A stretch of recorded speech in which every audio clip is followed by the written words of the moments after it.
Bonjour, et pardon pour le retard, mais enfin vous avez compris, vous y avez assisté, nous sommes débordés par le succès de Boris Barnett. Sachez, je le dis, je le redis, ce film-ci, dites-le à vos amis qui n'ont pas pu entrer, que ce film repassera vendredi à 19h. Et d'autre part, pour répondre éternellement à la même question, non, ça n'était pas possible de se tenir en salle Langlois, puisque la salle Langlois elle-même est pleine. Voilà, donc ça faisait partie des déclarations préliminaires. Sinon, je suis ravi d'accueillir Bernard Eisenschitz, je suis ravi de cette rétrospective, que vous soyez si nombreux et si nombreuses pour cette version accompagnée de la Maison Troubnaïa. Vous savez que cette rétrospective a lieu à la faveur d'une coïncidence que nous avons espérée. Cette coïncidence a eu lieu, c'est la parution du livre de Bernard Eisenschitz aux éditions de l'Œil, qui vient de paraître, Boris Vassilievitch Barnett. Je ne peux que, évidemment, vous le conseiller. Si le film vous plaît, si Barnett vous intéresse, si ce livre vous tente, c'est possible à la librairie de la Cinémathèque, à la suite du dialogue que nous aurons après la projection du film avec Bernard, puisque Bernard signera son ouvrage à la librairie de la Cinémathèque. Si bien qu'au sortir du dialogue, il n'y aura pas de dialogue dans la salle informelle avec Bernard, je le kidnappe et je l'emmène sur la mezzanine. Voilà, ça c'est aussi, fait partie des règles. Simplement, donc, quelques mots, Barnett, bien sûr on en parlera après la projection. Bernard va vous dire quelques mots aussi sur le film. Simplement dire que nous sommes là, le film sort en septembre 1928, Barnett a 26 ans. C'est son quatrième film, troisième et demi, puisqu'il a fait avant 2 fictions et une non-fiction. On aura l'occasion peut-être de revenir aussi sur ce début de carrière de Boris Barnett, mais l'idée c'est que avec Bernard on se rencontre 2 fois avec vous, ici aujourd'hui pour ce film des débuts, La Maison Troubnaïa, et puis samedi prochain avec un film de 1944 de Barnett qui s'appelle Une fois la nuit et qui nous permettra évidemment, au moins en 2 temps, d'esquisser ou d'évoquer le parcours du cinéaste dans son temps. Voilà. Bernard, tu veux ajouter quelques mots sur le film que nous allons voir? À peine. Beaucoup de choses sont dites. Non, le film... donc oui, c'est le 3e ou le 4e film parce que Miss Mend est un film où Barnett est scénariste, acteur, mais co-réalisateur seulement. Donc après, il y a 3 films qui sont La jeune fille au carton à chapeau, Moscou en octobre, dont vous ne verrez qu'une copie incomplète, pour des raisons qui seront claires, et celui-ci. Voilà. Donc après le succès de la première de sa comédie, de La jeune fille au carton à chapeau, on redemande à Barnett, et le semi-échec de son film commémoratif de la Révolution d'octobre, on l'oriente plutôt vers des comédies qui font la gloire, le succès, la réputation du studio dans lequel il travaille, qui est un studio de tradition privée, bien qu'il ne le soit plus. Il est complètement dépendant de l'État. Maintenant, comme tous les autres studios, c'était une exception dans le cinéma soviétique, mais ça y est, il fait partie de la cinématographie nationalisée, et en même temps les traditions, la force de la routine, du passé, etc. Le fait surtout que c'est un studio extrêmement bien organisé, qui a eu les plus gros succès du cinéma soviétique, font qu'on y a une certaine liberté, et même une liberté certaine. Voilà, donc il reprend un scénario, et le travail est une forme de travail relativement collective et libre. On va le voir tout de suite à propos de la manière de tourner. Donc, il se trouve avec un scénario qui lui est proposé ou remis, qui allait à un autre réalisateur, au départ qui était conçu pour un autre réalisateur, celui qui joue le grand criminel dans Miss Mend, et il se met au travail, à partir de ce scénario d'origine, il se met au travail en épuisant les scénaristes. Il a 3 scénaristes, 4 scénaristes, Cherchenevitch, qui avait écrit La jeune fille au carton à chapeau, et 2 membres du groupe imaginiste. Le groupe imaginiste, c'était les poètes autour de Essénine, qui s'est suicidé 2 ans plus tôt. Le groupe s'est dissous, mais eux-mêmes sont très actifs, et en particulier Erdmann a eu son très grand succès, Le Mandat. Il a écrit sa 2e pièce, Le Suicidé, qui est un grand succès en Occident, qui ne sera jamais joué en Union soviétique de son vivant, mais qui encore aujourd'hui est une pièce assez connue et jouée en Occident. On a pu le voir il y a une dizaine d'années à l'Odéon, par exemple. Enfin, et l'autre, Anatoly Marianov vient de publier 2 romans très passionnants sur la vie quotidienne de l'intelligentsia à Moscou sous la nouvelle politique économique, c'est-à-dire cette période des années 20 qui va de 20 à 27 à 28 qui va se terminer. Donc une période très très particulière dans l'histoire russe et soviétique, dont vous allez voir un certain nombre de particularités. Bon, je dis tout ça, et j'oubliais le 3e Cherchenevitch, Marienhof. Donc son roman s'appelle, les 2 romans sont, en tout cas le plus connu s'appelle Roman sans mensonge. Ce sont des livres trouvables en français d'ailleurs. Simplement pour présenter ce film qui est considéré généralement à juste titre comme une comédie. C'est un film assez impressionnant par sa légèreté et son rythme, enfin ça c'est pas à moi de le dire, mais c'est un film intéressant parce que tout ce qu'on voit dans le film a quelque chose à raconter sur ce lieu et sur cette vie et sur cette année-là.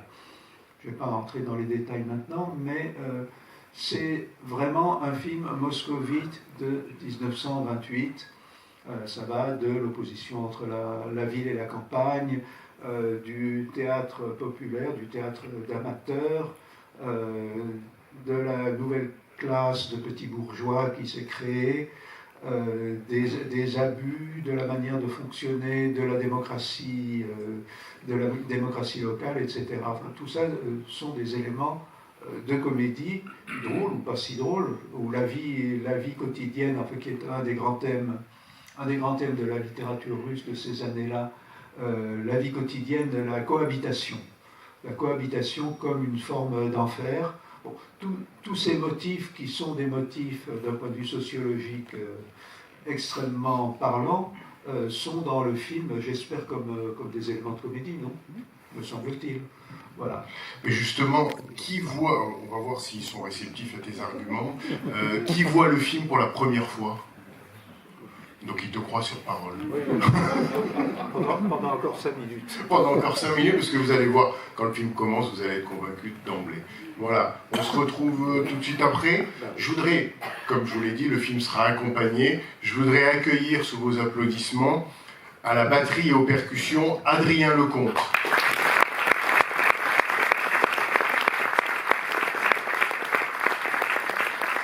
À la flûte, Quentin Copal.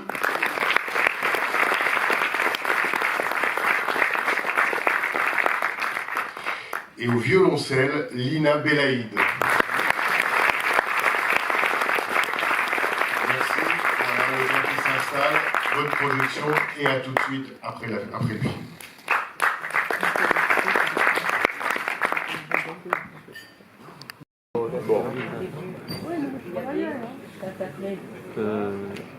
Il est 16h.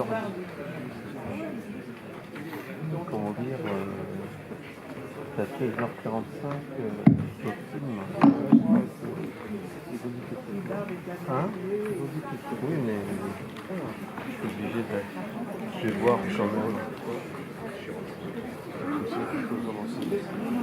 Ouais, mais 16h45, je vais voir si... Non.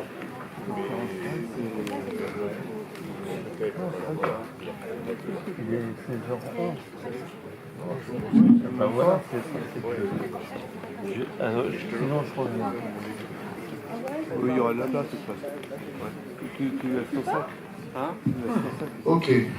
Bon, voilà, quelques mots ensemble à la suite de la projection de la maison de la rue Troubnaïa, donc on disait 1928. J'avais envie, Bernard, et c'est toujours avant de voir le film, je vous ai dit on va commencer dans l'ordre, expliquer qui est Boris Barnett, mais j'ai envie de dire, quand on voit un film comme celui-là, on a envie tout de suite de parler de ce qui me paraît essentiel dans le film, c'est-à-dire sa forme, avant même de savoir qui est Barnett, c'est-à-dire sa vitalité, son inventivité permanente, les ruptures de rythme. C'est un film qui pète, qui déborde, même le barbier, quand il fait la barbe de son client, il s'en met sur le visage. C'est-à-dire, ou quand le musicien tape sur la grosse caisse, il fait des trous dans la grosse caisse tellement il frappe. C'est-à-dire qu'il y a dans le film une énergie, une vitalité, une envie, un allant qui est absolument communicatif. Et je pense que cette communication est presque une partie du propos, puisqu'il s'agirait presque que le film nous mette dans l'état qui est celui de la servante quand elle est au spectacle ou à la soirée théâtrale. C'est-à-dire qu'il y a un effet d'entraînement qui est irrésistible. Bref, tout ça pour dire, je ne sais pas comment formuler cette question, mais comment se fait-il que ce film ait autant de force et autant d'allant?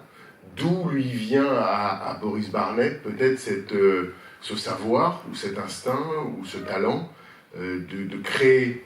Évidemment, il n'est pas le seul dans le cinéma soviétique de ce moment-là, mais à créer une forme aussi énergique. Dans l'après, alors on va dire dans l'après-révolution et dans l'après-guerre civile, on est au milieu des années 20. Ouais, vaste question. Oui, j'en suis désolé, mais c'est l'effet du film. C'est toujours par où commencer, là. Bon, on peut commencer par la scène de la prise de la Bastille, qui est considérée comme qui est considérée par les historiens comme une manière de se moquer d'un public rustre et d'une personne illettrée qui ne comprend rien, qui ne sait pas ce qui se passe, qui ne fait pas la différence entre le spectacle et la réalité. C'est beau que ce soit la scène centrale du film, puisque justement il y a la rencontre entre les gens qui sont là pour célébrer une révolution, qui la célèbrent de la manière la plus naïve possible, mais qui la célèbrent réellement, et c'est la naïveté qui est drôle, et c'est aussi si c'était juste le paysan, comme dans les premiers films américains, sur un paysan qui va au cinématographe et qui sort de la salle pour entrer dans l'écran, c'est vieux comme le cinéma, et c'est déjà usé, ce qui est amusant et ce qui est fort, et ce qui est beau, parce que c'est vraiment le centre du film, c'est de ne pas comprendre ce qu'on voit, de ne pas comprendre qu'il se passe un moment d'histoire, et puis finalement vouloir être dedans de la manière la plus maladroite qui soit, mais l'enthousiasme est réel, et la participation du public est réelle, même s'ils savent le public sait davantage, mais c'est la même chose. Bon. C'est-à-dire qu'en fait son élan à elle est à la fois naïf et sincère, et on pourrait dire qu'elle comprend instinctivement que cette histoire de la prise de la Bastille, cette histoire passée, d'une certaine manière, la concerne, la regarde, et parle aussi, sans qu'elle le formule ou l'exprime, enfin, sauf par des coups, elle exprime en quelque sorte qu'elle comprend l'histoire, quoi. Ou en tout cas, il y a une forme de prise de conscience à ce moment-là, qui est celle du public, mais qui est la sienne de manière spectaculaire. Oui, c'est ça, d'autant plus qu'elle repère son ennemi, qui est effectivement son ennemi. Et son ennemi de classe. C'est le général jouant son ennemi de classe, l'histoire se répète. C'est tout à fait clair, c'est beau que ça soit au milieu. Je pense que ça tient au quatrième scénariste, Victor Shklovsky, qui était un théoricien de la prose, un des personnages importants de la théorie de la littérature dans les années 20, et par la suite aussi, qui était aussi un grand critique de cinéma et un scénariste, donc qui a effectivement participé au scénario et qui avait écrit sur l'entrée dans le film, sur la capacité des gens, ou à entrer dans le spectacle, et qui raconte quelques anecdotes dans un livre bien antérieur à ça, qui raconte quelques anecdotes sur les gens criant de la salle aux gens, aux acteurs de la pièce de se méfier, de faire attention, etc., etc. Donc, d'où il tire évidemment une théorie du spectacle et de la relation avec le spectateur. Donc il a trouvé là un moyen d'en faire quelque chose qui était en plein sujet. Dans ce sujet qui est un sujet assez niais, assez usé. La campagnarde qui arrive à la ville, c'est un sujet c'est vraiment un sujet des années 20. L'histoire qui entre en rapport avec les profiteurs de la NEP, de la nouvelle politique économique, c'est-à-dire la nouvelle bourgeoisie qui naît sur le retour à un commerce privé, le retour partiel à un commerce privé. C'est aussi un thème, tout ça c'est déjà dans La jeune fille au carton à chapeau, qui est aussi un film merveilleux, mais qui est assez différent. Enfin, les films sont conçus d'une manière assez... sont un peu jumeaux, mais disent pas exactement la même chose. Et dans celui-là, il y a en plus qui se trouve dans un moment historique, critique de la Révolution. On est en 27-28, donc c'est l'élimination des différentes factions au sommet du pouvoir. Et en particulier, Trotsky est écarté du pouvoir, de la direction, et totalement du pouvoir, et le seul qui reste, c'est Boukharine. Le seul opposant à Staline qui reste, c'est Boukharine. Et quand les petits bourgeois, les petits bourgeois installent une affiche, c'est une affiche du président de la République de Kalinine, qu'une des dames vient illustrer, enfin elle vient la légender, parce qu'elle est impressionnée de voir un dirigeant soviétique, donc elle légende l'affiche, mais elle la légende de travers. Et elle met Boukharine et ajoute un point final, parce qu'effectivement Boukharine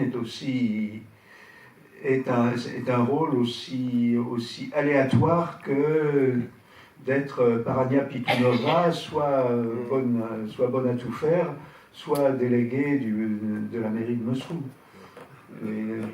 Les choses sont un peu branlantes dans cette année-là. Même dans la cage d'escalier, oui, c'est un peu branlant. Et dans la cage d'escalier, oui, où on fait le ménage quand il arrive quand des personnalités débarquent. À propos de la scène de la prise de la Bastille, tu parlais de ce quatrième scénariste, Victor Shklovsky, qui avait développé, comme tu le dis, une sorte de conception de ce qu'il appelait, c'est toi qui l'expliques dans le livre, du franchissement de la rampe psychologique. C'est-à-dire le moment où le spectateur franchit psychologiquement la rampe qui le sépare du spectacle et s'empare en quelque sorte du spectacle pour accéder à une connaissance de soi. Oui. Et tu dis dans le livre que en fait, toute cette séquence de la prise de la Bastille n'était pas dans la première version du scénario, dans le premier scénario dit, qui avait été validé, oui, le premier scénario reconnu en quelque sorte par la commission de contrôle, et qui, en fait, il a été rajouté, et on peut supposer que là est une des interventions principales de Shklovsky, c'est-à-dire c'est l'idée de cette séquence. En fait, entre le scénario littéraire, c'est-à-dire l'histoire racontée comme une nouvelle, et le film, il y a l'autorisation par le Glavlit, par la commission littéraire qui fait une pré-censure, et ensuite il y a la production et la réalisation, la production, distribution, etc., etc. Et le résultat arrive, on est dans un studio, on est dans une situation où, quand même, une fois lâchés, les gens qui font les films ont à peu près leur liberté, en particulier dans ce studio, mais pas seulement. Et le film arrive et il est totalement différent en fait, les élections tenaient l'essentiel du métrage. L'essentiel de l'action se passait pendant les élections. Et d'autres personnages... Les deux dernières bobines. Donc les deux dernières bobines, c'est ça. Et certains personnages n'apparaissaient pas, certains ont été développés, etc. La même chose que dans La jeune fille au carton à chapeau, d'ailleurs, où le personnage joué par le même acteur que là, l'exploiteur qui finira ses jours en prison, enfin qui finira en prison, ce même acteur que vous avez aussi vu peut-être dans Miss Mend hier, jouait un chef de gare amoureux et qui n'existait pas dans le film, qui n'existait pas dans le premier scénario. Bon, ça ne présentait pas de problème, enfin les problèmes bureaucratiques, c'était qu'il y avait une vérification après et qu'en 27-28, on commence à avoir un regard sur le cinéma qui n'est pas nécessairement un regard qui vient d'en haut, qui vient du sommet, mais qui est aussi un regard demandé par les cinéastes eux-mêmes. Alors les cinéastes tels qu'on les connaît, c'est-à-dire Eisenstein, Pudovkin et tous les autres, qui demandent qu'il y ait une planification du cinéma pour que ça marche mieux sur le plan économique, mais l'économique étant très lié pour eux à l'idéologique, puisqu'ils sont tous des enfants de la Révolution, ils demandent qu'il y ait une planification gouvernementale. C'est-à-dire que ce sont les artistes, entre toutes les paires de guillemets que vous voulez, qui demandent à l'État de les contrôler. On sait le résultat que ça va donner avec des hauts et des bas, avec des périodes de contrôle beaucoup plus dures et d'autres. Des périodes de contrôle beaucoup plus dures, vous verrez le contrôle idéologique qui s'exerce dans un film qui s'appelle La fonte des glaces.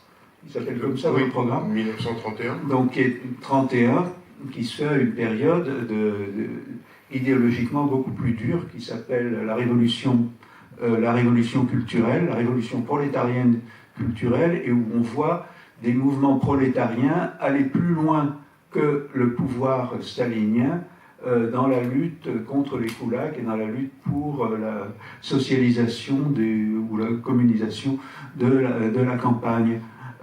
Donc il y a dans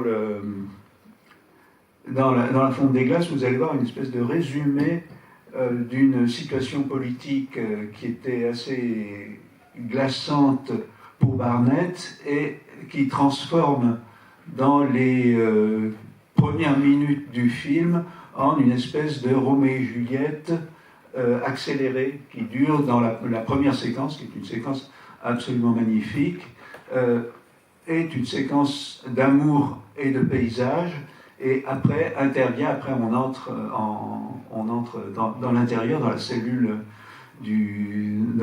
locale du village, et se déroule cette lutte classe contre classe de la révolution culturelle prolétarienne.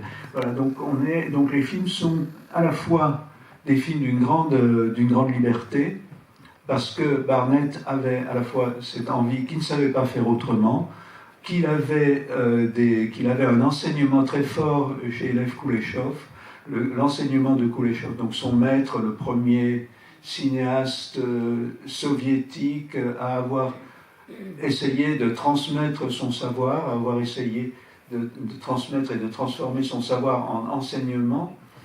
Kuleshov faisait un enseignement extrêmement dur, intense et toute direction.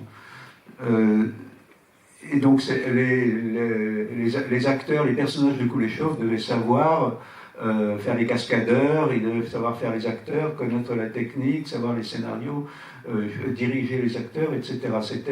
Ça allait dans c'était tous azimuts. Voilà. Donc Barnett connaissait ça, il avait ce savoir-là, cette science-là, et c'était une chose, et en même temps, il était un conteur, comme au sens où Jean Renoir s'appelait un conteur d'histoire plus qu'un réalisateur de films.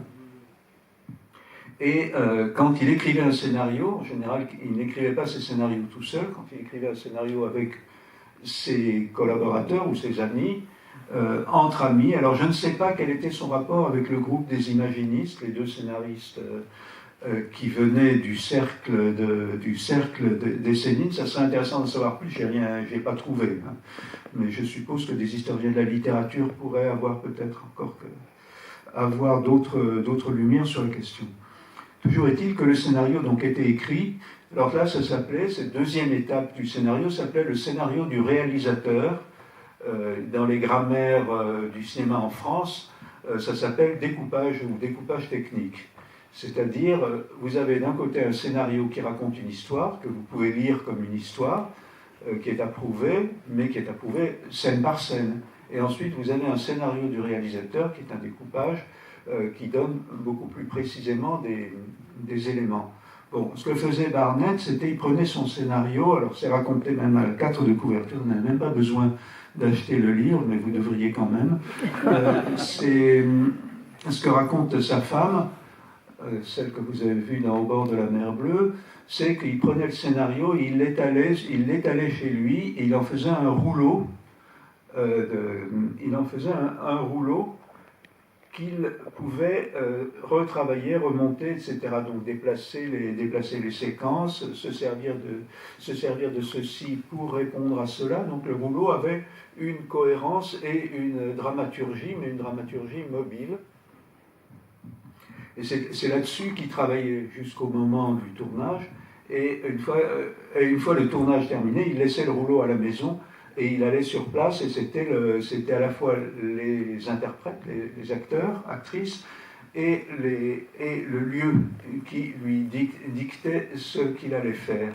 Donc là, il y avait également il y avait improvisation, il avait le film suffisamment dans la tête pour prendre la liberté d'improviser, de modifier, de compléter, de raccorder une chose à une autre qui n'était pas prévue. Ici, comme vous avez vu, c'est quand même une série d'actions indépendantes très très complexes qui finissent par se croiser et se retrouver toutes entre elles. C'est assez impressionnant, tout le début, le double démarrage du film avec la maison, la ville s'éveille, et puis le retour, nous avons oublié de vous raconter, etc. L'histoire du canard. Évidemment, l'histoire du canard. Alors bon, il y a beaucoup, je vous préviens tout de suite, hein, il y a beaucoup d'animaux dans les films de Barnett, et il y a beaucoup de cordes à linge. D'ailleurs, vous en voyez sur la couverture, même chose. La couverture du livre, on n'a pas mis d'animal sur la couverture. Mais juste pour continuer sur ce que tu décris, c'est-à-dire à la fois d'un côté, disons, un scénario présenté, et puis ce que devient le scénario dans les mains de Barnett avant le tournage, puis après le tournage, c'est-à-dire qu'en fait, littéralement, il se sert du tournage pour continuer à écrire son film. Complètement. C'est comme tu dis, un processus qui doit tout le temps rester ouvert. Oui.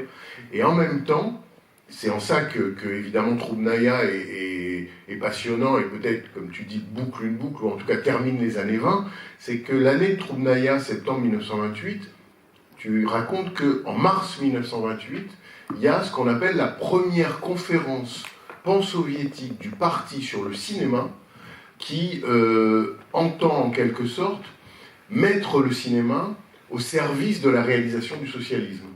C'est ça. Si je t'ai bien lu. Ouais. Et évidemment, ce moment-là, c'est le moment où s'élabore ce qu'on a appelé par la suite l'exigence ou l'expression, le scénario de fer. Alors là, la scénariste d'origine s'est beaucoup plaint, et elle a réclamé De ce film-là. de ce film. Quand elle a vu le film, il y a eu des avant-premières, il y avait une pratique d'avant-première et de discussion ouverte, soit entre professionnels, soit avec d'avant-première avec les publics. C'est une pratique très très répandue. Et les gens pouvaient se casser du sucre les uns sur les autres. Et ils n'hésitaient pas. Et ça faisait partie de la pratique courante et admise. Et elle s'est beaucoup plainte, elle a dit qu'elle ne reconnaissait absolument pas son scénario, ce qui est profondément vrai.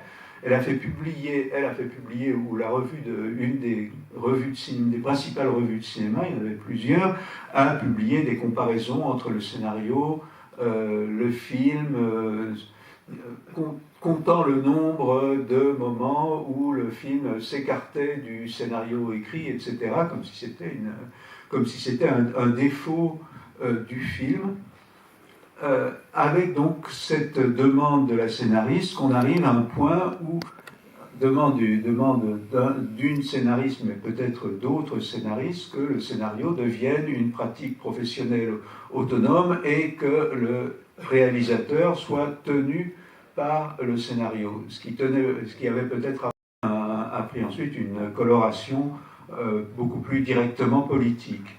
Et encore une fois, bon, cette conférence du parti, qui n'a pas débouché sur des mesures contraignantes, sur des mesures punitives, etc., mais c'était une demande générale ou très majoritaire des cinéastes. Personne ne disait « nous ne voulons pas d'intervention du politique dans notre travail ». Tous les cinéastes, alors je répète encore les plus connus ici, plus les plus bavards ou les plus bruyants, demandaient que le parti leur dise quoi faire, leur dise quoi penser. Bon, donc on est dans ce tournant. Évidemment, ça ne s'est pas passé comme ça, ça ne s'est pas passé d'une manière si simple. Les choses sont passées entre 28 et on arrive dans ces 10 années. Il y a vraiment eu des périodes, des moments de libéralisation, des moments de contrôle accru, etc., pour arriver jusqu'au fin des années 30, beaucoup plus qu'au moment où on a déclaré que le réalisme socialiste était l'esthétique du pays, ou était l'esthétique du régime soviétique, qui est un moment, en effet, qui est arrivé en 1934 pour la littérature, 1935 pour le cinéma.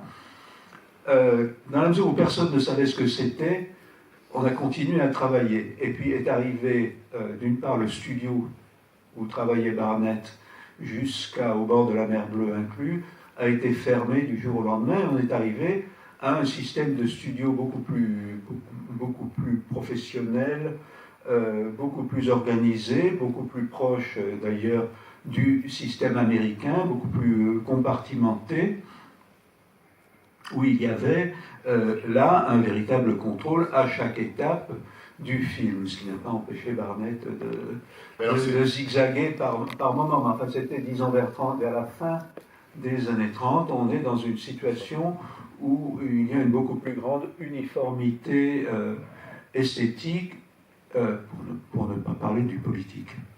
Mais alors, juste pour terminer sur cette scénariste du film, la première, son nom m'échappe, mais la première scénariste de La Rue Troubnaïa, quand elle proteste contre les modifications du scénario, elle a même une expression en disant « le scénario doit être pour le réalisateur comme une partition musicale pour le chef d'orchestre ». C'est-à-dire que littéralement, il y a cette idée qu'il faut suivre le scénario à la lettre, alors peut-être orgueil d'auteur, mais en tout cas, ce qui m'intéresse dans cette...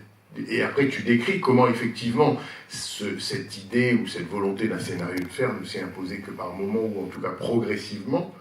Mais dans le cas de Barnett, une telle idée de suivre le scénario à la lettre ne pouvait que lui causer que des emmerdes. Parce que, littéralement, il n'était pas capable d'autre chose, si je puis dire, que de sa manière à lui. Et sa manière à lui, elle était un peu anarchique, poétique, libre, et elle ne pouvait pas se faire à l'idée de suivre le scénario.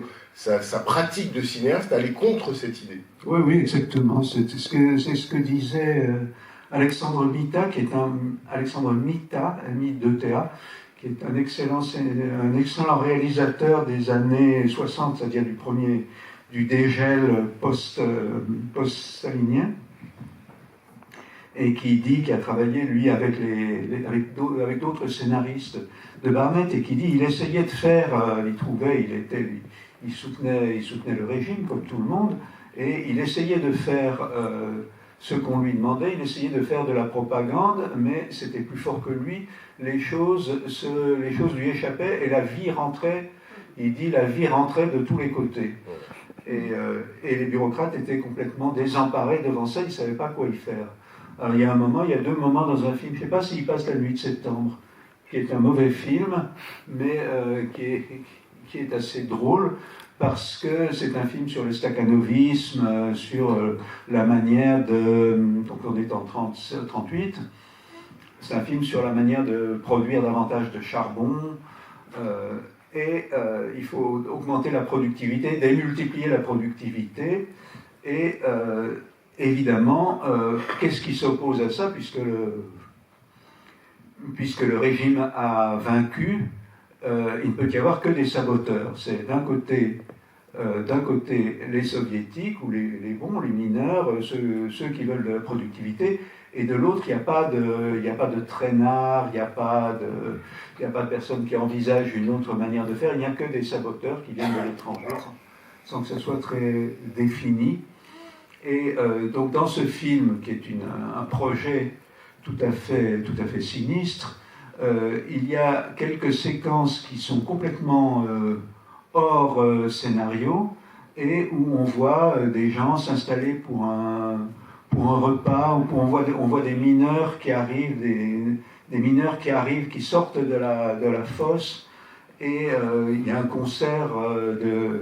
concert de festivités pour féliciter, où les mineurs s'auto-félicitent, et ce sont des femmes, et c'est un orchestre de femmes, et elles arrivent, elles s'emparent de leurs instruments, elles sont encore couvertes de suie, et le chef d'orchestre est lui-même couvert de suie, et apparemment il ne s'est pas débarbouillé en sortant de la fosse, et ils se mettent à jouer avec un grand enthousiasme.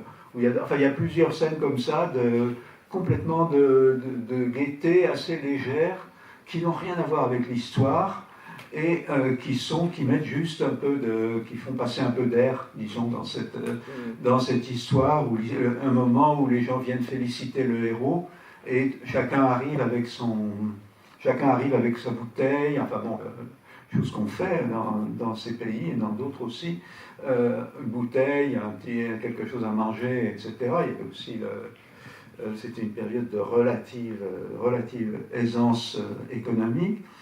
Et il y a un plan séquence où un plan séquence de plus d'une minute, où la maîtresse de maison ouvre la porte à des gens, alors donc ça dure une minute et demie, et elle ouvre la porte, les gens la saluent, chacun est différent de l'autre, et passe devant elle, très content, en apportant les victuailles, et elle referme la porte, elle rouvre la porte, il doit y en avoir une dizaine. D'ailleurs, il y a une double page dans le livre que vous pouvez trouver, et qu'on peut trouver, qui donne une idée de ce que peut représenter ce genre de choses. Et pendant ce temps-là, alors ça, tout ne peut pas être dans le livre, pendant ce temps-là, les vieux qui n'arrivent pas, mais qui étaient là, attendent que le gueuleton commence, et ils commencent à regarder ce qu'il y a dans les paniers, et finalement, ils en ont marre d'attendre, ils se dirigent doucement vers les paniers, ils commencent à ouvrir les choses.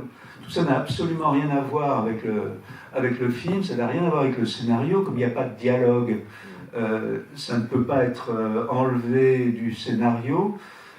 Voilà, donc ce genre de choses, il n'empêche que le film est mauvais, mais on voit qu'il y a des moments où ça ne peut pas, on peut pas en échapper.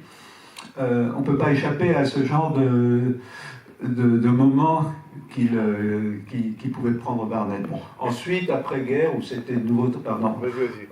Ensuite, les choses ont été plus faciles pour tout le monde pendant la guerre. Et après-guerre, il s'est retrouvé loin de Moscou, ballotté d'un studio à l'autre, et le fait d'être loin du centre, qui était à la fois une punition pour lui, l'a aidé à faire les choses qu'il avait envie de faire, c'est-à-dire il était évidemment beaucoup moins contrôlé depuis quand il était en Arménie, en Ukraine, en Moldavie, etc. Voilà. Donc c'est ce que tu dis, là, l'histoire des portes, c'est que littéralement Barnett ne peut pas s'empêcher de faire en sorte que la vie entre, et qu'elle entre effectivement par tous les côtés, ce qui rend ces films à lui absolument parfois miraculeux, c'est ce sentiment comme ça de courant d'air, d'entrée, et là ici dans celui-ci, on voit que la vie palpite beaucoup. Juste une chose, et peut-être on terminera cette première partie de discussion là-dessus, et on reprendra la semaine prochaine avec Une fois la nuit. Mais tu as commencé à le dire, enfin à décrire Barnett comme voilà ce réalisateur c'est plus fort que lui, c'est ce poète malgré tout. Quel portrait, presque impressionniste, tu pourrais faire de Boris Barnett, portrait psychologique tel que, je dirais, les témoignages le rendent, ses amis, ses entourages? Est-ce que c'était un homme timide? Est-ce que c'était un colérique? Comment il se comportait sur les plateaux? Qu'est-ce que c'était l'homme Barnett dans son rapport aux autres?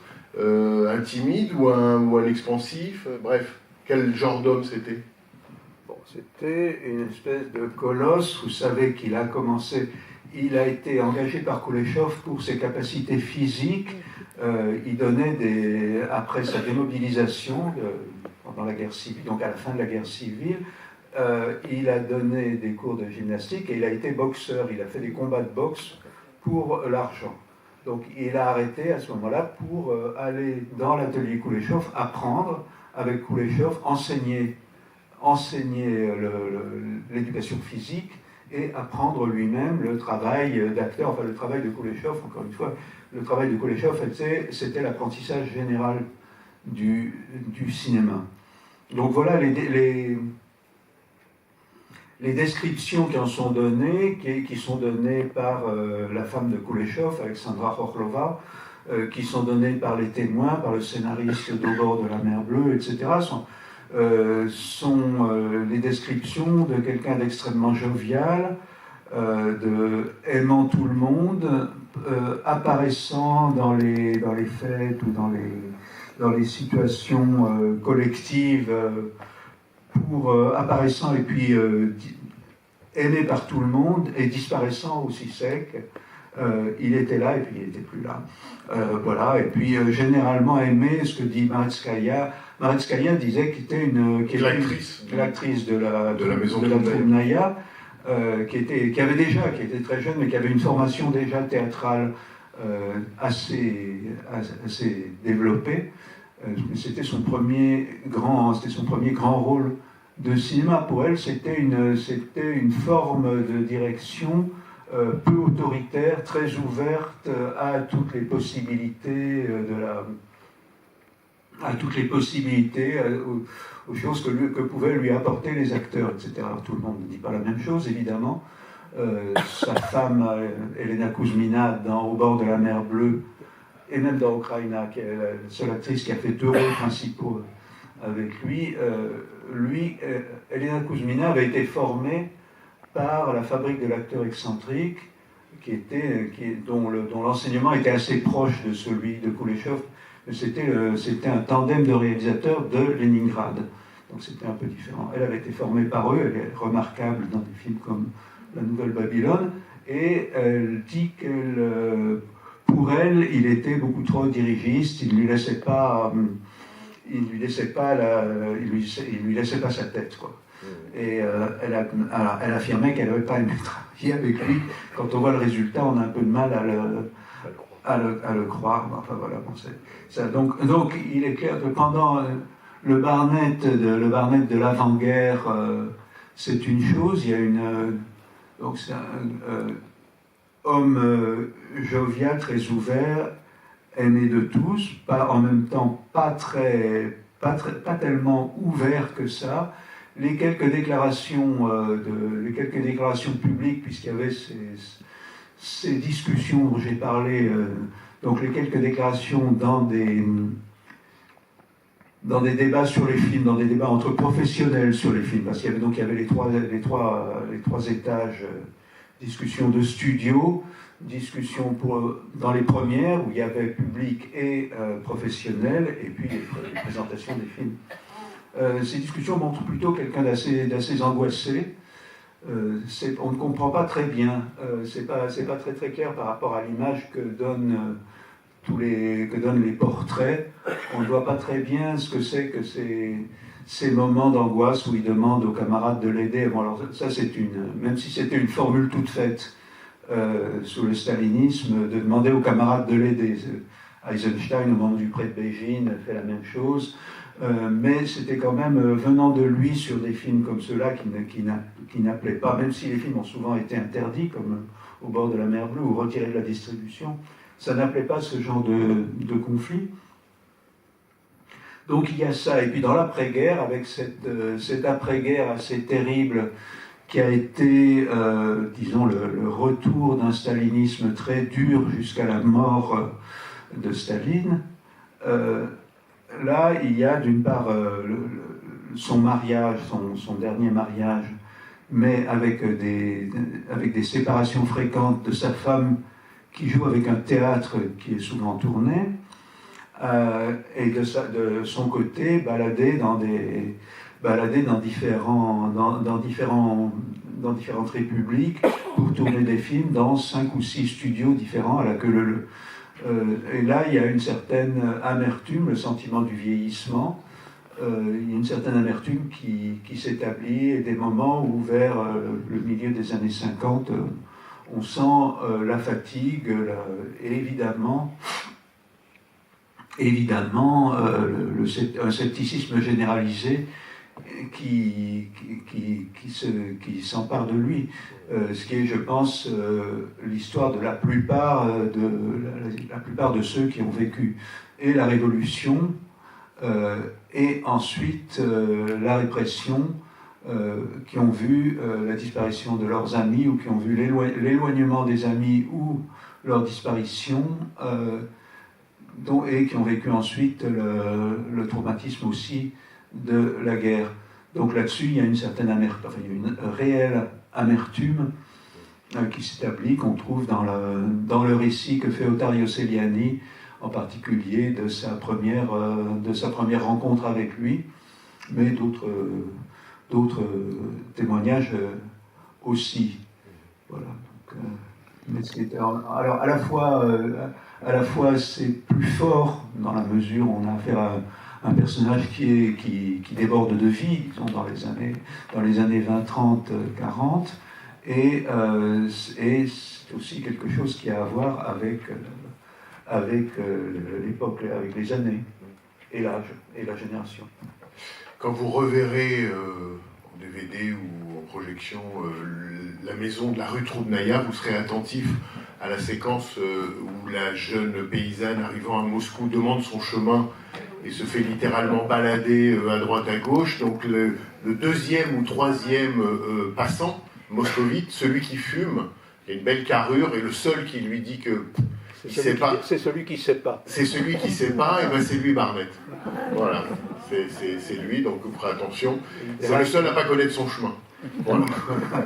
Vous le verrez également dans le plus grand succès public de Barnett, qui passe demain soir, L'exploit d'un éclaireur ou l'exploit d'un agent secret, qui est un très beau film, grand succès public à l'époque, un film d'espionnage, premier film où l'Union soviétique pensait qu'on pouvait expliquer un peu comment s'était passé l'espionnage, exactement la même année où Fritz Lang faisait Capet Poignard, Irving Pitchell, OSS, donc on pouvait parler, c'était 46-47, c'était une période aussi, une petite période de liberté, c'est-à-dire entre la guerre et la guerre froide. Juste avant la guerre froide, donc les ennemis ne sont pas forcément, les ennemis sont plutôt les nazis que les Américains, etc., que les Américains fantasmés, ou pas tellement fantasmés d'ailleurs, etc.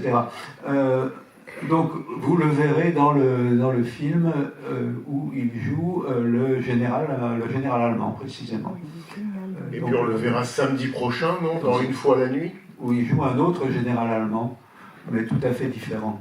Alors la chose étonnante. On leur laisse la surprise. Voilà, vous verrez les deux. Bah, il faut venir. Vous verrez ces deux rôles. Donc ça, ce sont ces derniers, pas les tout derniers, mais ce sont ces deux derniers grands rôles dans ces films. En même temps, il a joué un petit peu moins. Il a joué aussi parce que sa vie a été assez compliquée pour les raisons familiales de son troisième mariage et de ses démêlés avec les, enfin de ses démêlés non pas, mais de ses voyages dans les différents studios. Les problèmes d'argent étaient constants, donc et déjà au moment du studio. Donc Barnett a joué dans pas mal de films. On se demande pourquoi, mais pourquoi, c'est bon. D'une part, je pense qu'il aimait beaucoup ça, et d'autre part, pour des raisons d'argent. Voilà, on va s'en tenir là, rejoindre ceux qui t'attendent sur peut-être, je l'espère, sur la mezzanine, peut-être certains d'entre vous aussi pour la signature du livre, et puis on se retrouve samedi prochain, donc pour Une fois la nuit, qui, si vous ne l'avez jamais vu, je ne peux que vous le recommander. Voilà, merci beaucoup Bernard Eisenschitz.